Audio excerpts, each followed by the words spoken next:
So welcome to CIT190 JavaScript Programming.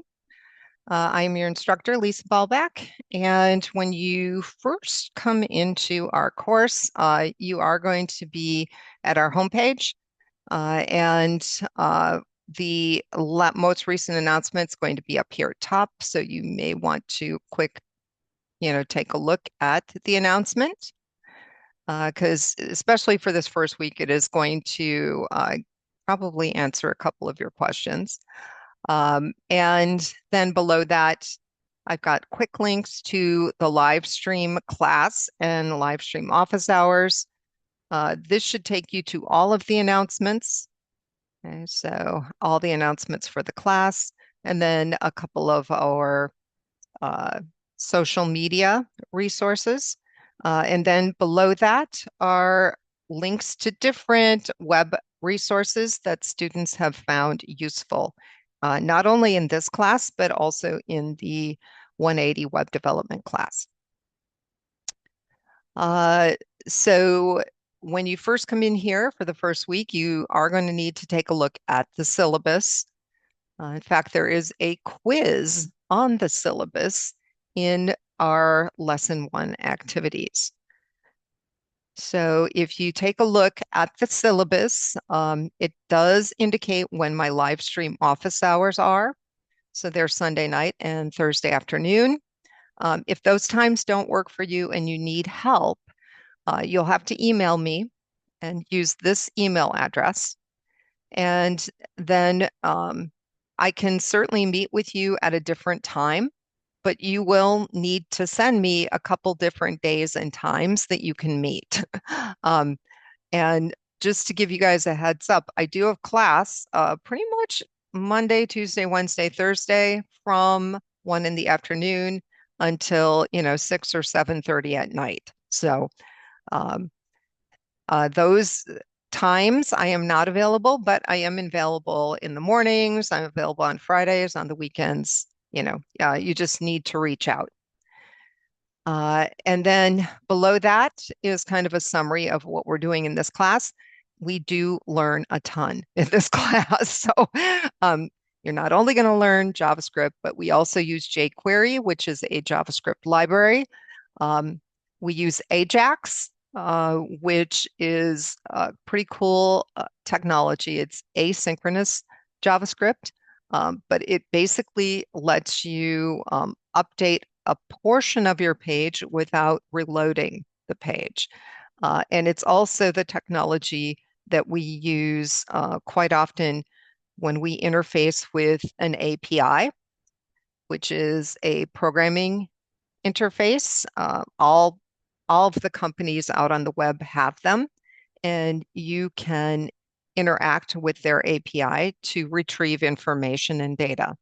And so we use Ajax to kind of pull that data in, and then we format it for the web and display it in our pages. So you guys will be learning how to do all of that. And a lot of times that data comes to us in a JSON format. So JSON it's basically a storage language. It's based on JavaScript. And so you'll be learning that in addition to XML, which is another storage language. So we do go through quite a bit in this class. But I think you guys will like it. We do a lot of fun things. We have a final project where you will be developing 3 games. And so I think you guys are really going to like it. As far as the materials that you need, everything in this class is web-based, and I do have an e-book PDF that we will be using as well. The required software is the same as it was in the 180 class. And for the web host, you will be using the same exact account that you used in the 180 class. So nothing there is different. For general education outcome, we do assess critical thinking in here, which kind of makes sense in the CIT class. And then for our learning outcomes, these are more broad. but these are things you will know how to do by the end of the semester. As far as how you get points in this class, we have 13 assignments. So that's a little over 40% of your grade. So you definitely have to do the assignments. We have 3 unit tests and a syllabus quiz. So you want to make sure you complete those. The syllabus quiz you can take an unlimited number of times. The unit tests you can take a maximum of 3 times. Um, but there is a really cool feature in Canvas that I have turned on that lets you build from your previous test, which means that you take the test and then you decide to take it again. It's only going to show you the questions that you missed, and it just builds from there. So that makes, taking the test multiple times a little bit easier. The final exam is the IT Specialist JavaScript Programming exam. It is a professional certification exam, similar to the one that you took in the 180 class. And this also has to be taken at the Aero Park Professional Testing Center, and that will be at the end of the semester. Your term project does involve creating 3 games. And 2 of those games, you can actually kind of use something that you have as part of an assignment. In some of our assignments, you're creating games. So you can use your assignment exercise as one of the games if you want. Okay. Uh, to make sure that you get all 3 games done on time, you'll see that we have milestones, and those milestones are going to be due at different times in the semester, so that you're pretty much from like week 7 or 8 to the end of the semester, you are working on that project so that everybody can get it done. After each milestone, then you will share your game site with your classmates in basically, I call it a project showcase. So it's a discussion forum where you are going to put a link to your site and share some of the design considerations that you made and any issues that you encountered, basically how to play the games, that type of thing. And so it's kind of neat because then you can see um, how each of you are progressing through these different milestones. And it also lets you get feedback from your peers. So, you may be struggling with something in a particular milestone. Um, and, one of your classmates might have an idea of, how you can fix it. So I really encourage you guys to help each other.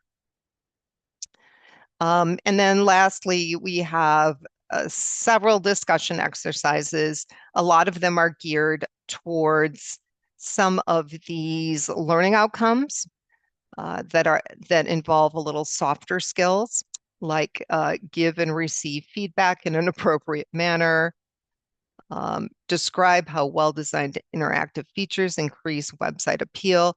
Those types of learning outcomes we address through discussion. Let's see.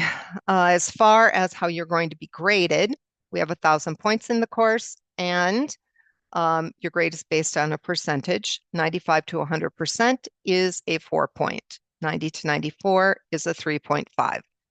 85 to 89 is a 3. And this is kind of the point range for each of those grades. Now, if you are close to the break off here, which means like, let's say you're sitting at 893, so you missed 900 by 7 points. My policy is if you are within 10 points of that next higher grade, I will round up your score and give you the higher grade. So none of you have to worry about missing that higher grade by a few points. We do have due dates in this class, and so pretty much all of your lab assignments are web pages that have to be transferred to the internet, to your website, um, using FileZilla, and then you will have to go into the Dropbox and enter done. That's how I know that you've completed the assignment. And as far as seeing what the assignments are, what the due dates are, there are several ways to see this. And I did go through this in the Canvas overview, but I will quick tell you. One way is by going into grades. And so the grades will show you only the published assignments. So obviously we have more assignments in the class than the few that I have shown here. As we progress through the course, this list is going to lengthen quite a bit, but you can see the due date and then the number of points. You will also see your score out of the total. And if you do not get all the points, then over here, you will see a little piece of paper. And even if you do get all the points, I usually give you guys feedback. So if you click on the page, then you can see my feedback. And for your lab assignments, as long as you have submitted them on time, you will be able to fix the error and resubmit. And then I will rescore it. And you can resubmit a lab assignment, each lab assignment once. But again, it needs to be turned in on time. Okay, so that is probably the easiest way to see, what your due dates and assignments are. But another way to see them is by going into the calendar. And you probably want to go into the agenda, but that will also show you the due date and the assignment. The nice thing about this agenda view is as you complete things, as you turn them in, you will see these things crossed off. So if you are a person who likes to cross things off a list, you might like this way of figuring out, when you have things due. The last way to see, when different things are due would be going into modules. So if you go into the modules and you open it up, again, it'll show you the due date and the number of points. And we don't have a whole lot due this first week. Okay, so that is pretty much how you're going to get points in here.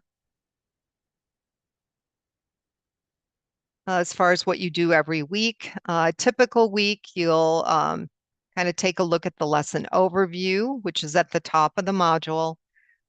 There's always going to be a video below that. The videos I do quickly go over what you need to complete. And then I also tell you, if people ran into problems, what the problems were, so you hopefully can avoid running into the problem. And then there's going to be a reading assignment, the lecture demo, and the lab assignment. So this is a little different than the 180. We don't have a textbook assignment.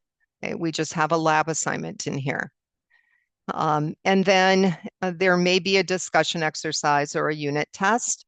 I try to put those activities into weeks that are not as difficult. So it kind of depends on what we're covering. And I think I'll let you read through the rest of here.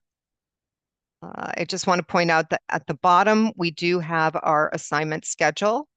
And so what you see in this schedule for each lesson will match up to the modules that you see in Canvas. So the lesson 2 module, which is not open yet, this is what we are covering. And you will have a reading assignment and you will have a lab assignment that week. Okay, and then you can see lesson 3, this is what we're covering. You'll have the reading assignment, the lab assignment, and a discussion forum. Okay, so you can kind of see what we're doing every week. And you can also see when we start working on that term project.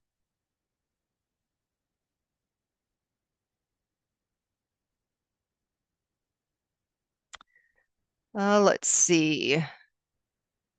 So this little overview up here is basically on the orientation.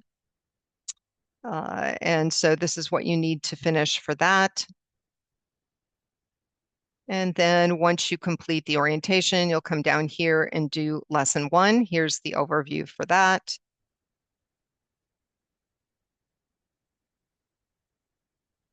And the activities that you need to complete are below.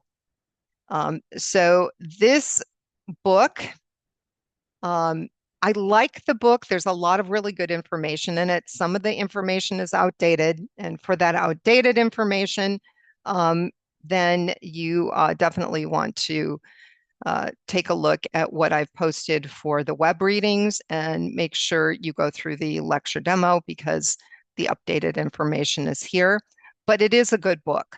So I would like you guys to download that, and it's a PDF. So you should be able to download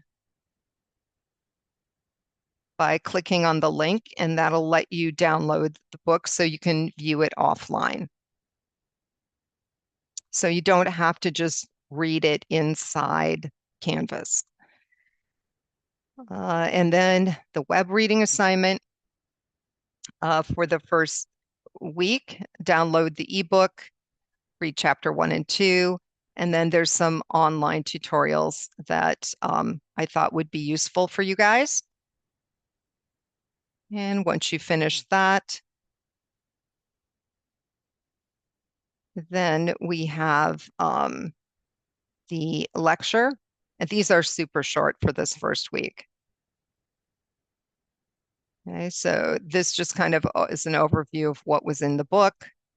Like I said, super short. And this one is short as well. And we're not really learning all that much JavaScript yet. So your first lab assignment doesn't really involve JavaScript.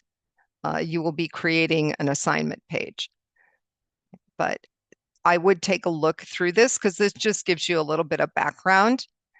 For those of you that took the 180 class, you'll notice that this second key concept is very similar to, what we learned about JavaScript in that course. So it'll be a little review. Your lab assignment, as I just mentioned, is creating an assignment page for all of your assignments. And so this should be an HTML5 page. I kind of gave you a little skeleton of the code. Okay. And right now, you aren't really going to have any links. So week 1, your assignment basically was creating this page. So, you'd be doing kind of a dummy link to your assignment page. And for this, you're going to want a background image. You can go to Pixabay. You can go to that free PowerPoint background site. So you're going to want to make it look good. Students have asked if they can kind of take the one from 180 and modify it, copy it and modify it for this class. That's fine. Whatever you guys want to do. But you do need to have styling. It should be a responsive page. This is my example. And then you can transfer everything to the web. So this is just kind of a reminder on how to do the FTP. And if you can't remember your login information for FileZilla, just email me and I will forward it to you.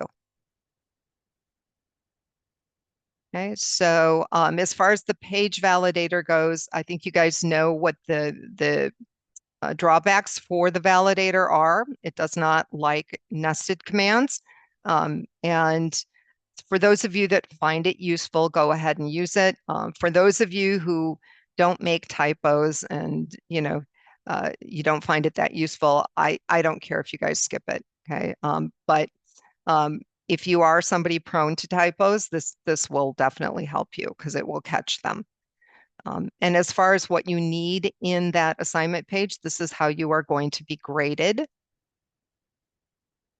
Okay, and validated your page. That just means that you checked it live. You can run it through the validator, but I shouldn't see errors on your page. Okay, so that is your assignment. And then for those of you who would like to start the semester with a little bit of extra credit, um, there is an extra credit opportunity. And this deals with responsive pages.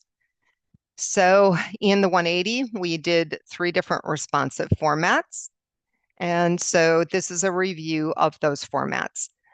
So I do have pages for you, and the pages are basically done.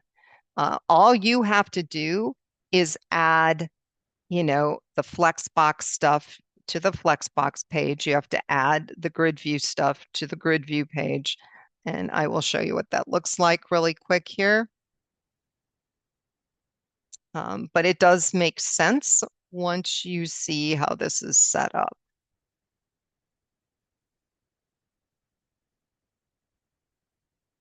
All right, so you can see these pages are all the same. They've got the same exact information in them. Okay, and so what you're going to be doing, they each have an internal style sheet. So you will be going in and you will be adding the CSS, for each of these to make them responsive. Okay, and for those of you that don't remember how to do that, I actually went through and did each of them myself. And so these are the videos. So you can certainly watch the videos and follow along. Also, I do have reference material at the bottom of our module.